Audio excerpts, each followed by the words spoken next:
فرعون کو اللہ تبارک و تعالی نے جب بحر قلزم نے ڈوبویا، سارے کے سارے ڈوب گئے. کہتے ہیں یہ 3 مرتبہ ایمان لایا. یہ کون؟ یہی فرعون. زندگی بھر کہتا رہا انا ربکم الاعلی، انا ربکم الاعلی، میں تمہارا سب سے بڑا رب ہوں. یہ بولا ہو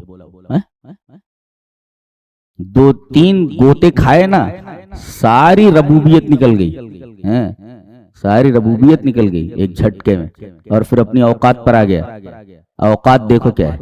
حتی اذا ادرکہ الغرق قال آمنت انہ لا الہ الا الذی آمنت بہ بنو اسرائیل وانا من المسلمین. 3 مرتبہ ایمان لایا ہو. کیسے؟ کہا آمنت، میں ایمان لایا، 1 مرتبہ ایمان لایا. دوسری مرتبہ لا الہ الا الذی آمنت بہ بنو اسرائیل، نہیں ہے کوئی معبود سوائے اس کے جس پر بنو اسرائیل ایمان لائے. یہ دوسری مرتبہ. اور تیسری مرتبہ ہوتا ہے وَأَنَا مِنَ الْمُسْلِمِينَ، اور میں مسلمانوں میں سے ہوں. جی یہ بول رہا ہے. اللہ تعالیٰ نے اس کی دعا قبول نہیں کی. اچھا رکے رہیے یہاں پر. آگے حضرت یونس علیہ السلام کی قوم کا تذکرہ ہے. آپ پہلے اس کو ذہن میں رکھیے ابھی، اس لیے کہ دونوں واقعوں کے درمیان مماثلت کیا ہے وہ بتانا ہے ہمیں. حضرت یونس علیہ السلام عراق میں ایک جگہ ہے نینوا، وہاں کی آبادی تھی 1 لاکھ کی. قرآن حکیم میں وہ تعداد بتائے 1100 او یزیدون، یا اس سے کچھ زیادہ تھے. سورہ صافات میں تعداد بتائی گئی کتنے لوگ تھے، آبادی کتنی تھی؟ 100,000، تقریباً 1 لاکھ لوگ تھے، او یزیدون یا کچھ زیادہ تھے. وہاں بھیجا گیا. قوم نے مان کر نہیں دیا، سمجھاتے رہ گئے سمجھاتے رہ گئے، کوئی ایمان لانے والا نہیں. نینوا میں غصے میں نکلے. وَظَنُّونِ إِذْ ذَهَبَ مُغَاضِبًا، غصے میں نکلے وہاں سے. یہ بہت بڑی غلطی تھی. لیکن کہتے ہیں مفسرین کہ یونس علیہ السلام لا يتصور ان اللہ یعاتبہ علی صنیعہ، ان کا یہ خیال تھا. دیکھو جان بوجھ کر گناہ نہیں کرتا، جی جان بوجھ کر نبی گناہ نہیں کرتا. انہیں یہ خیال آیا کہ میں اگر قوم کو چھوڑ کر چلا جاتا ہوں تو اللہ میرے اس فعل کے اوپر میری پکڑ نہیں کرے گا، لن یعاتبہ. یہ ان کا اجتہاد تھا. جی جان بوجھ کر غلطی نہیں ہوئی. قوم ایمان نہیں لا رہی، غصے میں نکل گئے. اس کے بعد دریا کے اس پار جانا تھا، کشتی میں بیٹھے تو کشتی جو ہے موجوں کے درمیان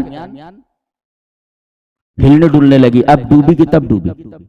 بولے ایسا لگتا ہے جیسے کوئی غلام اپنے آقا سے بھاگا ہوا ہے. کہتے قرآن اندازی کی جائے. اس سے پتا چلا کہ معاملہ اگر کئی لوگوں کے درمیان ہو کہ سب برابر ہوں تو چیز کس کو دی جائے. ایک چیز میں بہت سارے لوگ کامیاب ہوئے. ایک امتحان کو 10 لوگوں نے پاس کیا اور انعام کسی ایک کو دینا ہے، تو اب کیسے دیں گے؟ آپ کو قرآن اندازی کرنی ہے. تو قرآن ڈالا گیا تو قرآن جس کے نام نکلے اس کو انعام دے دیا جائے. سب کو تھوڑی دیں گے، ایک کو دیں گے. لہذا قرآن جب ڈالا گیا تو انہی کے نام نکلا. ہاں بولے تو مولوی دکھ رہے بھائی سیدھے سادھے، یہ کیسے ہو سکتا؟ دوسری مرتبہ قرآن اندازی کی گئی، پھر نام انہی کے نکلا. اور پھر بولے نہیں نہیں ایسا کیسے ہو سکتا ہے، تو بہت سیدھا آدمی دکھ رہا ہے. اور اس کے بعد تیسری مرتبہ جب قرآن ڈالا گیا تب بھی انہی کا نام نکلا. قرآن فال بنا میں من دیوانہ زدن. لوگوں نے کہا اٹھا کر پھینک دیا جائے ان کو دریا میں. اس سے ایک نقطہ ملا کہ بہت سارے لوگوں کو بچانے کے لیے ایک فرد کی قربانی دے دی جائے. جی جماعت کے لیے فرد کو قربان ہو جانا چاہیے. دیش بڑا ہوتا ہے لہذا انسانوں کی قربانی دے دی جاتی ہے، فوجیوں کی قربانی دے دی جاتی ہے، اس لیے کہ دیش بڑا ہے بالمقابل فوجیوں کے. جی نقطہ یہ معلوم ہوا یہاں پہ. تو جماعت کے لیے فرد کو قربان کر دیا جائے، یہ نقطہ ہے. اچھا جیسے ہی یہ دریا میں گرے اللہ تبارک و تعالیٰ کے حکم سے ایک مچھلی آئی اور اس نے نگل لیا ان کو. ہم اس پر تفصیل سے بحث 17ویں پارے میں کریں گے کہ یہ کس مصیبت میں ہے. دنیا نے ایسی جیل نہیں دیکھی. جی ہم وہ جیل پر تبصرہ کریں گے کہ جیل میں تھے جی حضرت یونس، مچھلی نے ان کو نگل لیا، پھر اللہ تبارک تعالیٰ سے دعا کی انہوں نے، لا الہ الا انت سبحانک انی کنت من الظالمین. ہم 17ویں پارے میں بحث کریں گے اس پر. ادھر معاملہ یہ ہوا، ادھر قوم پریشان ہو گئی. ارے ہمارے درمیان سے نبی نکل گیا ہے اور یہ کہہ کر کے گیا ہے کہ اللہ کا عذاب تمہارے اوپر آ جائے گا.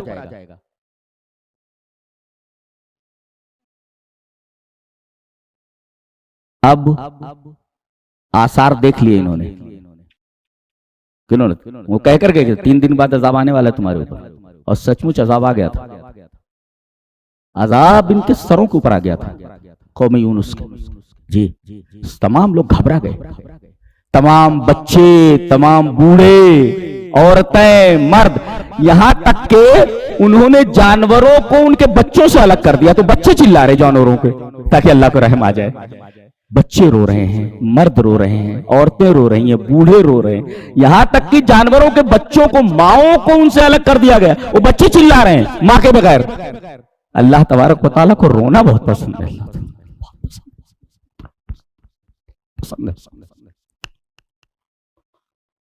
عذاب کے آثار دیکھ کر کے سارے کے سارے ایمان لے آئے. یہ واحد نبی ہے جس کی ساری قوم اس کے اوپر ایمان لے آئی، اور ایک ہی دم ایمان لائی. بھائی نبی کے اوپر کچھ لوگ ایمان لائے، پھر اس کے بعد کچھ لوگ ایمان لائے، پھر کچھ لوگ ایمان لائے. یہ واحد نبی ہے کہ اس کی پوری بستی ایک ساتھ ایمان لائی، یہ کے بعد دیگرے نہیں، سارے لوگ ایک ساتھ ایمان لائے. ایسا نبی ہے. اب آپ یہاں سوال کر سکتے ہیں کیا کہ فرعون نے عذاب کو دیکھا، توبہ کی مگر توبہ قبول نہیں ہوئی. انہوں نے عذاب کو دیکھا، انہوں نے توبہ کی توبہ قبول ہو گئی. مل فرق بین ہذین، ان دونوں میں کیا فرق ہے؟ یہ نکتہ ہے. تو یہ جاننا چاہیے کہ یہ پوری کی پوری سورہ یہ تو توحید پر بحث کرتی ہے، رسالت پر بحث کرتی ہے، ایک اور چیز کے اوپر بحث کرتی ہے جس پر ایمان لانا ضروری ہے. اگر اس پر ایمان لا لے تو کافر ہو جاتا ہے. ایمان بالقدر، جی ایمان بالقدر، تقدیر کے اوپر ایمان لائیں. ایک مفسر نے اس کا جواب دیا ہے، تطبیق دی ہے کہ فرعون نے عذاب کو دیکھ لیا تھا. یہ ایمان باس ہے جو معتبر نہیں. عذاب کو دیکھنے کے بعد فرشتے بھی نظر نہیں آ رہے ہیں، مرتے وقت سب نظر آتا ہے. آدمی ایسے دیکھتا ہے، کچھ بول بھی نہیں پاتا کس کو دیکھ رہا ہے. جی سب آ جاتے ہیں. اللہ ڈرو ڈرو، آنے والے ہیں سب جو دکھائی نہیں دیتے، سب دکھائی دینے لگے. بہت سب چلے گئے دنیا سے. سب ہم لوگ کس اوقات میں، ہماری کیا اوقات، سب دکھائی دینے والے ہیں. اور ملک الموت جب دکھائی دینے لگے تو توبہ کا دروازہ بند ہو جاتا ہے. توبہ کا دروازہ بند ہو گیا تو توبہ قبول کیسے ہوگی؟ جی تو عذاب کو فرعون نے دیکھا، توبہ کی مگر توبہ قبول نہیں ہوئی. قوم یونس نے عذاب کو دیکھا، توبہ کی توبہ قبول ہو گئی. مل فرق، فرق کیا ہے؟ مفسرین نے ایک جواب تو یہ دیا ہے کہ فرعون نے عذاب کو دیکھ لیا تھا، بے نہیں عذاب کو، اور قوم یونس نے عذاب کو نہیں، عذاب کے آثار کو دیکھ لیا تھا. ایک ہے عذاب کو دیکھنا، ایک ہے آثار عذاب کو دیکھنا. حاصل فرق، یہ فرق ہے. اور مفسرین ایک اور توجیہ کی، یہ ایمان بالقدر ہے. اللہ تبارک و تعالی نے قوم یونس کی توبہ قبول کر لی اور فرعون کی توبہ قبول نہیں کی. اس لیے مفسر لکھتا ہے لو عاد الی الدنیا لظل واذل.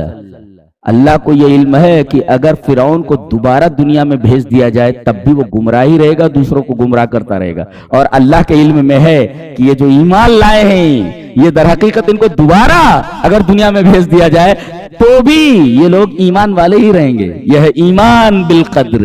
تو جس طریقے سے ہمیں توحید پر ایمان لانا ضروری ہے، جس طریقے سے رسالت پر ایمان لانا ضروری ہے، اسی طرح ہمیں تقدیر کے اوپر ایمان لانا بھی ضروری ہے.